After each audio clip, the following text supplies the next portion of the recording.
Cristo.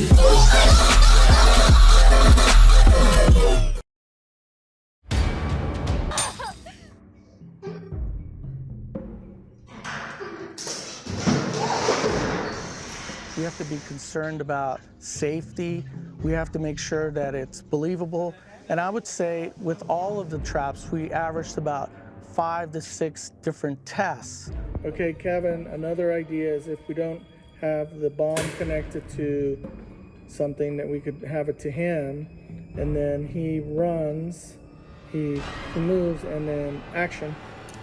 And then that starts the thing, and then when he looks at his arm, then it starts doing its thing. And then, so the thing here is, the challenge is that you're not just trying to get the traps ready for shooting, you have to get ready way earlier so that we could start with these tests. No matter what, we always succeed because we're gonna hear, we're gonna learn something from the test. And that really came down to Kevin's vision on how he wanted to approach these traps. And he has so much history with the franchise that he really knew what he wanted. He knew how he wanted to approach it. He's very open to suggestion, of course. And the great thing is he had already started on storyboards for much of it. So by the time I got into it, I would say at least a third of it had already been through the process of storyboarding. So I was able to look at it, have intelligent conversations on how we approach it, camera angles, how do we hide these rigs, do we need to build facades, all the complexities that can be involved with some of these. At least those storyboards were there and kind of helped us both visualize on how to approach this. I used a storyboard artist, Evan Yarborough, to kind of flesh out the visuals of those ideas. The production designer then takes them to the team, the people that make all the mechanics of it all. Then we go to the stunt team and they try to figure out how we can pull it all off.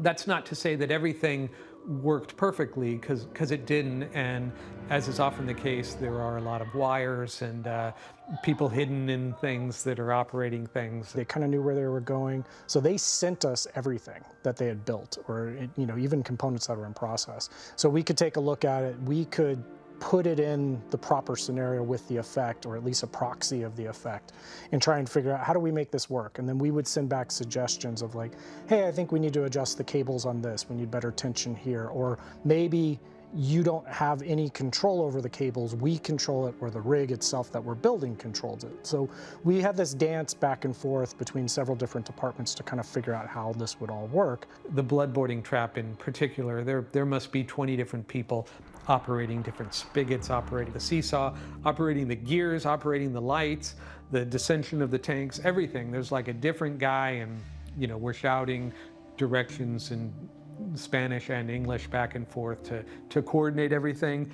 It's very, very hard, right? So the way we were able to make it work is by testing a lot. But then we had a lot of challenges, like we have so much blood. So how are we gonna deal with all this blood? So I would say almost all the traps were coated with resin, because we needed to clean the traps during the shoot. We even, on some of our sets, the flooring, we put in, vinyl and linoleums, and we built faux finish flooring. So I think the key for all of us was, can we make this trap?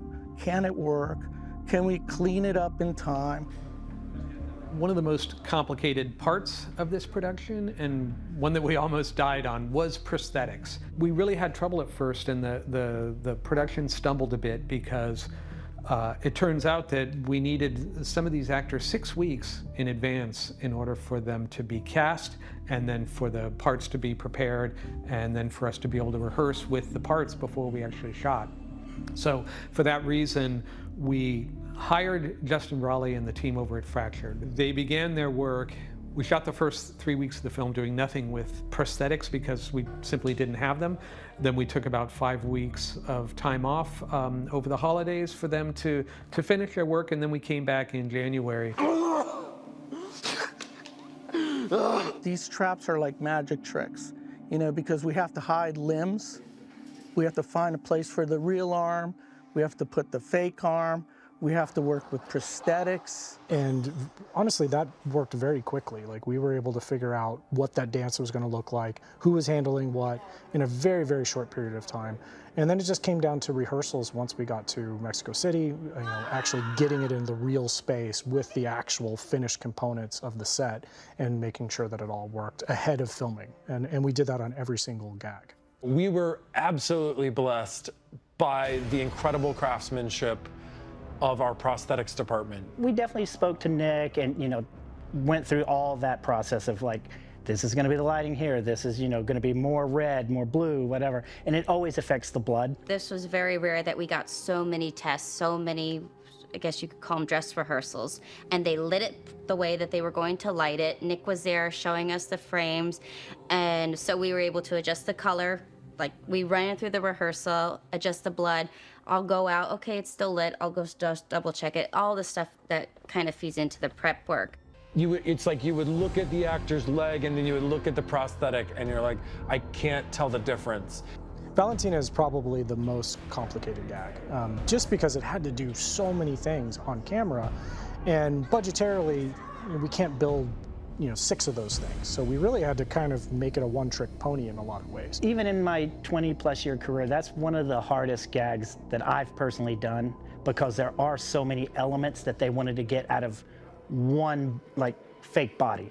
So not only is the leg getting sawed off, the head's coming off, and all of this, and then you got to think, we have to hide tubing, we have to do all of this multiple stuff, all within one fake body. In the case of how we pulled it off, of course, you're mostly seeing her real legs in the long scene that precedes the trap itself. I don't know what is in the head of Kevin. Like, why? He has an amazing imaginations, and I don't know, there is a very specific trams that it's so fun to be there, like, yeah. And then even when she starts to cut, we built a protection device on the underside of her leg that saved her from cutting herself when she's doing this with the Gili saw.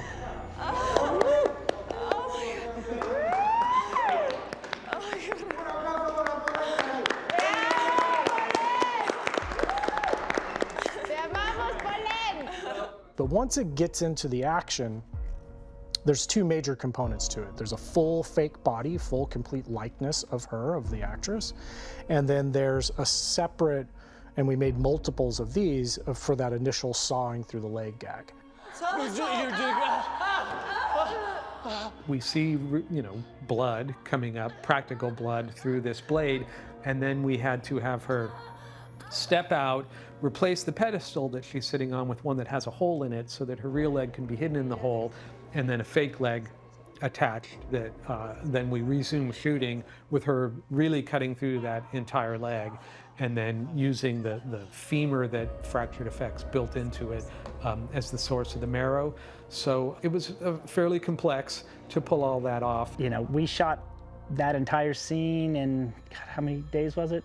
I think it carried over, so it was probably about 3 days. So we get to one point and then the day's done. Then we start the next day and the leg's already cut off, and now we've got to go back and do, the stump. The prosthetic itself was the entire body and head of Paulette, and there's a mechanism for holding the head up in that pipe that she's attached to, and so many different moving pieces that had to work. So she not only had to cut a leg off and then make sure that worked. Yes! No! Do it, Valentina! Okay, well now bring in the full body of her, and it had to be articulated, it had to be able to fall a certain way, and even that's unpredictable. It's like, all right, add another piece of monofilament so I can drag the body this way. All right, it wants to do this one time, but it's not always gonna do it the same the next time. Doing it in a way that when she does get a good example of a piece of music that's at first feels like it's out of character for a Saw film, but the actual ingredients behind that little harp thing that's playing a sort of pattern and the notes that are contained within that sort of mournful cello melody, the actual ingredients within that are very much of a piece with the other musical material in the rest of the score, and technically I'm extracting some of the notes and intervals and melodies even from the Hello Zepp theme and from the Baptism theme and from some of the more familiar themes that have been used in spots throughout the franchise. So this is an effort to sort of recontextualize, I guess, some of those original musical ingredients, but still keeping it of a piece and feeling like it's familiar territory sonically, while kind of going in a slightly different direction musically. It was a process. It definitely was a process. He's, of course, worked on lots of films besides Saw, but he does tend to be known for a kind of industrial sound, and he works almost entirely from synthesizers and sample libraries and that sort of thing. His editing style is very rhythmic, so for the trap scenes, which always have the music that I create is always sort of following a very rhythmic and incessant and relentless kind of drive to the final timer running out and the thing slamming down. So that's very helpful because he knows that he needs to edit things with a certain pace and rhythm that gets faster and faster and faster, and that's natural for what his skills are and talents as an editor. You know, in a lot of the trap type scenes in Saw X, most of them are actually more kind of bonkers and extreme than in some of the earlier movies, and I was able to use some sounds that were just completely unhinged, sort of scraping and torturing of stringed instruments. And I had a couple of unusual instruments that I've added to my collection recently, and was able to use them to create musical sounds that are reminiscent of what's happening on the screen when a certain person is removing a certain body part by means of a wire saw. And so I always like it if there are some elements in the score that sound almost as if they're a sound effect that goes with what's happening on screen. And so as a certain person is sawing away at a certain body part, I was able to create these sounds using a guitar viol, which is a sort of a cross between a cello and a guitar. And so I kind of loosened the strings as far as they would go and scraped away at the thing with a violin bow. And I had these little sounds as a result, which sort of sound like a saw. And then I used this other instrument called the apprehension engine, which is a strange custom hybrid acoustic instrument that has a hurdy-gurdy element, which is, you know, like the old organ grinder with a monkey on a leash kind of thing, where you turn a crank and has the effect of bowing strings, similar to what you do with a cello or a violin, but crank operated. And so I was able to create these kind of similar sounds in the same family, but that have that sawing kind of effect, and they sound like this.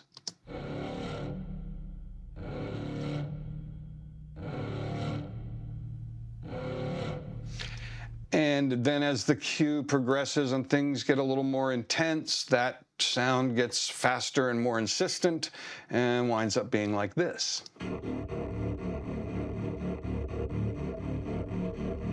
And they're not sophisticated cello parts. They're just very simple sonic elements. But when you pile all those things together on top of some insane drum sounds and some big slams, the end result is still sort of an action cue with a relentless pulse and a tempo that's accelerating, but it still kind of has an aspect that sounds like what's happening on the screen.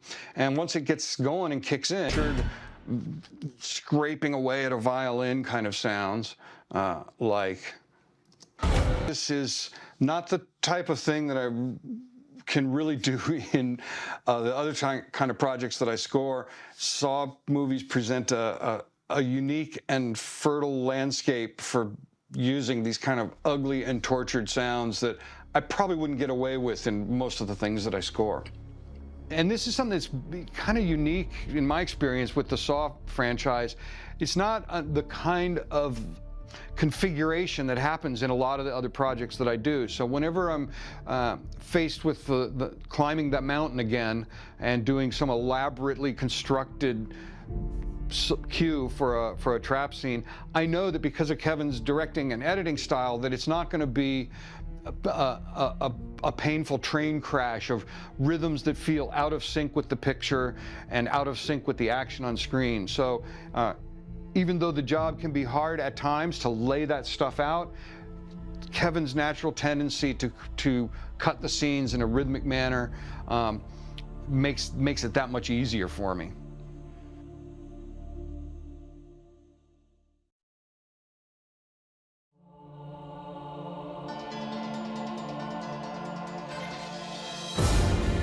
That game is over, and a new game's about to begin.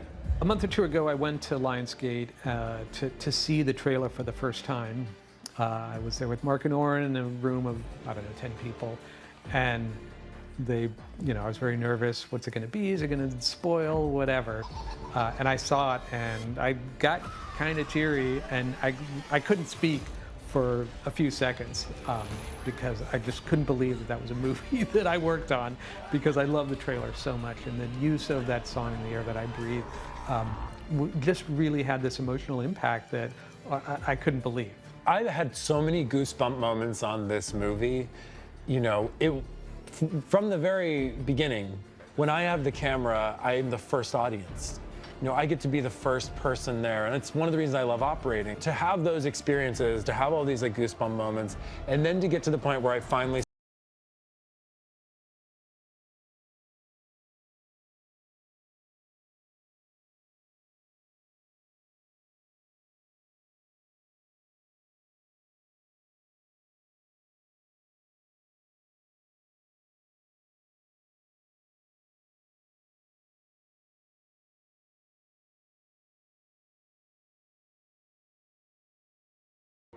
Corriendo.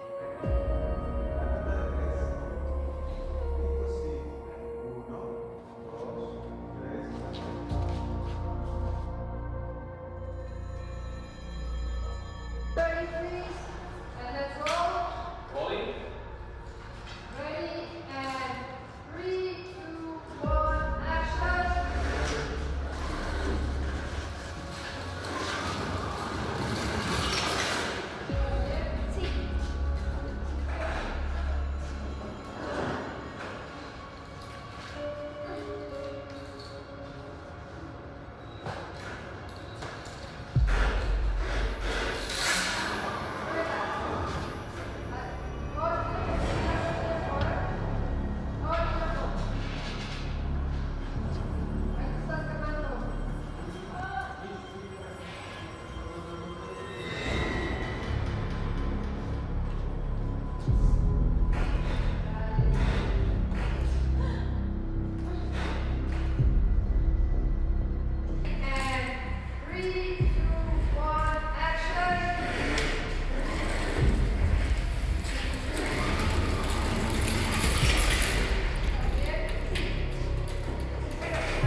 Todo el tiempo, ¿eh?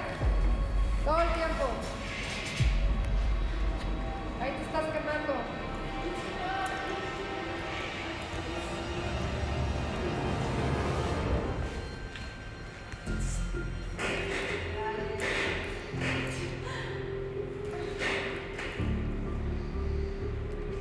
Okay. All right, cut, good.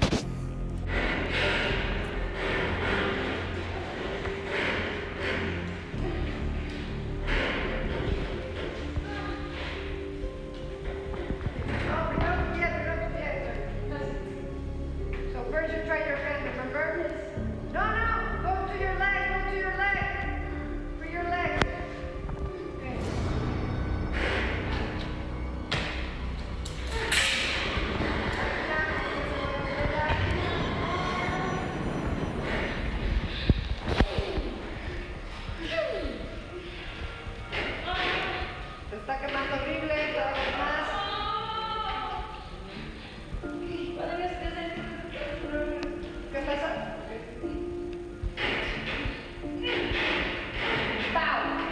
Okay.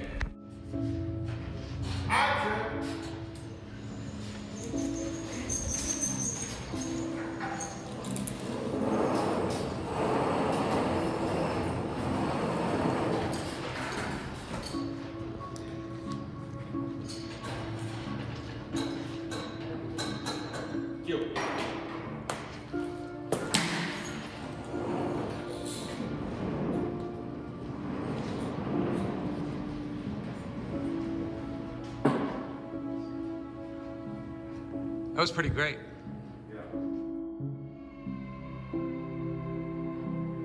Tres, dos, uno, acción.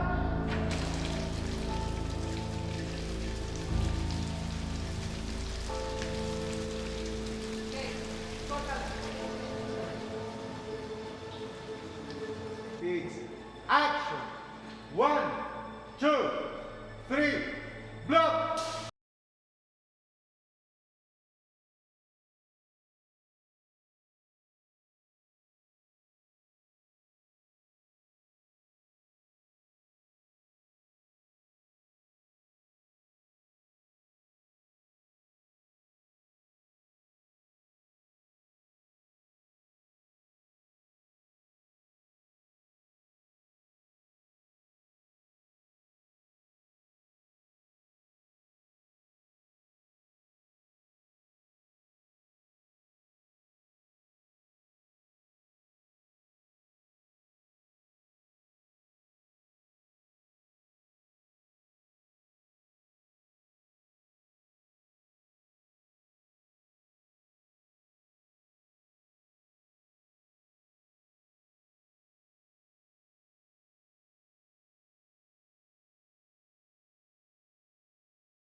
Guess we're both running out of time, huh?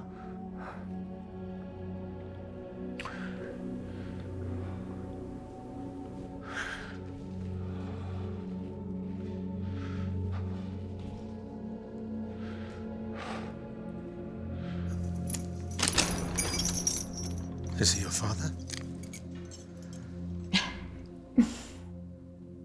My father was a criminal, a drug addict. He molested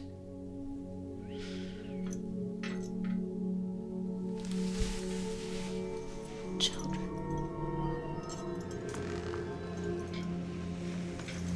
But thank you for asking.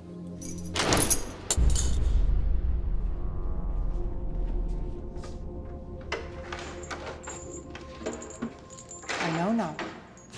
I know who you are. You're Jigsaw. That's their name, not mine.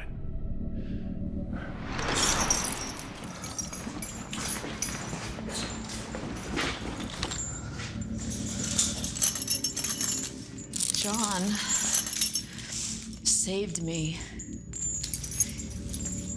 He made me see the significance of life.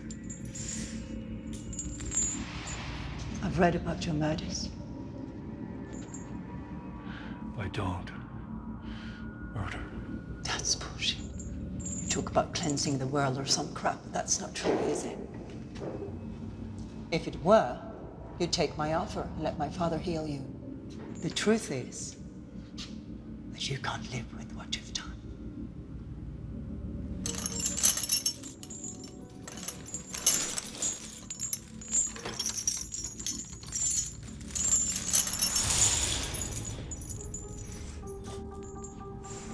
Hi. He tested me. And I chose life. This is your test, Sears. Don't fail it.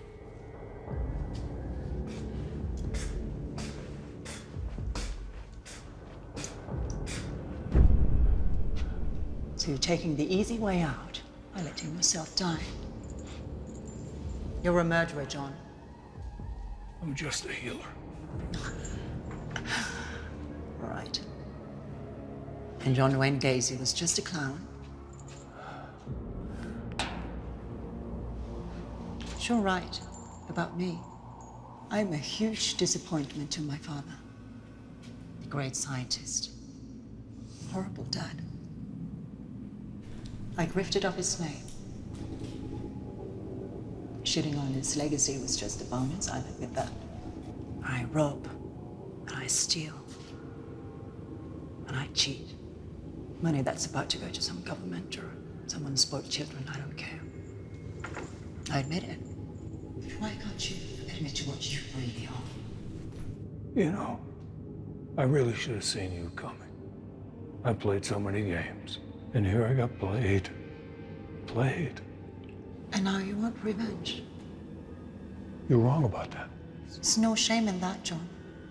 There's no shame. Why can't you admit it to yourself? I think that if you did, you'd realize that what you've actually done, what you've always done, and what you're doing right now, that it's a lie.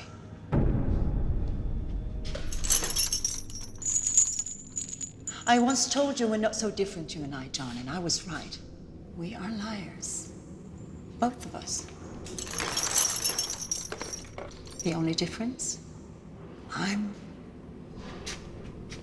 not a psychopath. Take a look around the fucking room, John. It's a slaughterhouse in here. How can you justify this? I don't have to justify anything to you.